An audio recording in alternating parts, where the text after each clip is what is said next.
Hey, looking at Lay It Down by Ratt a little more closely, what we have here is a drop D tuning. That's where your lowest E string is tuned down to D. So it's D, A, D.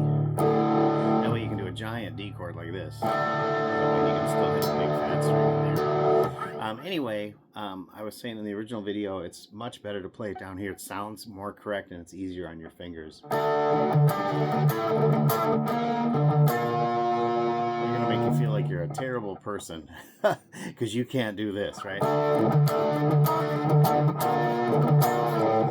Just really stretchy, difficult, doesn't sound good, just doesn't play well. So do it down here.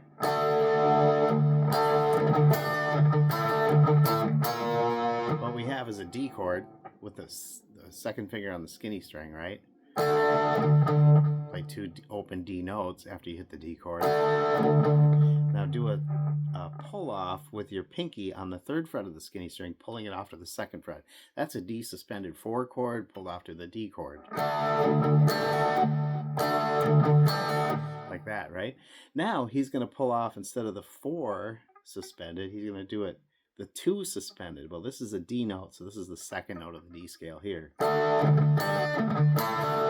You just have to adjust your fingers so the middle finger comes up here. Then you can stretch this pinky onto the 5th fret of the second string and pull off to the 3rd fret of the second string. So 5th fret of the second string to 3rd fret of the second string.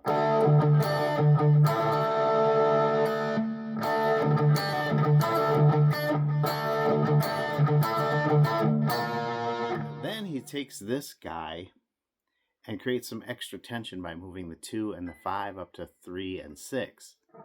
Right? Still with a D in the bass. Then he hammers on open D to the 2nd fret E on the 4th string, and then hits the open G and the C note at the 2nd fret here. Before he's back to the D chord. So you got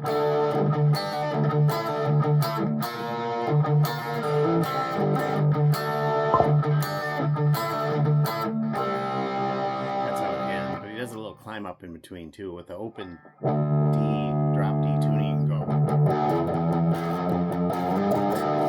Or you can do it with 2 strings.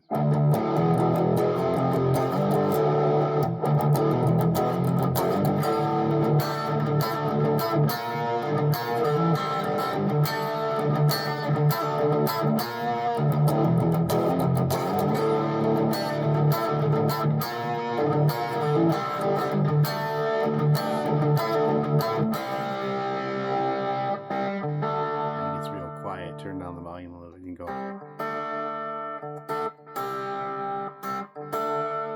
that. Again, all based around the D chord, doing a suspended 4 here, the suspended 2 here, dropping the D to a C chord for that. And then this guy, I always got confused and I wanted to make sense of everything. So once I knew the scale, be like, okay, I'm only allowed to play the scale notes, but you got to remember art is creative and there's no rules for art. So you can do some interesting things and go outside the lines if you like.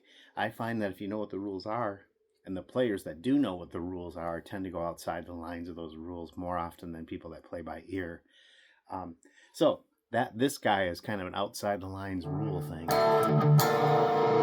These notes they're unusual notes for this, so it's just super cool. So hope you enjoy it. Let me know what you think.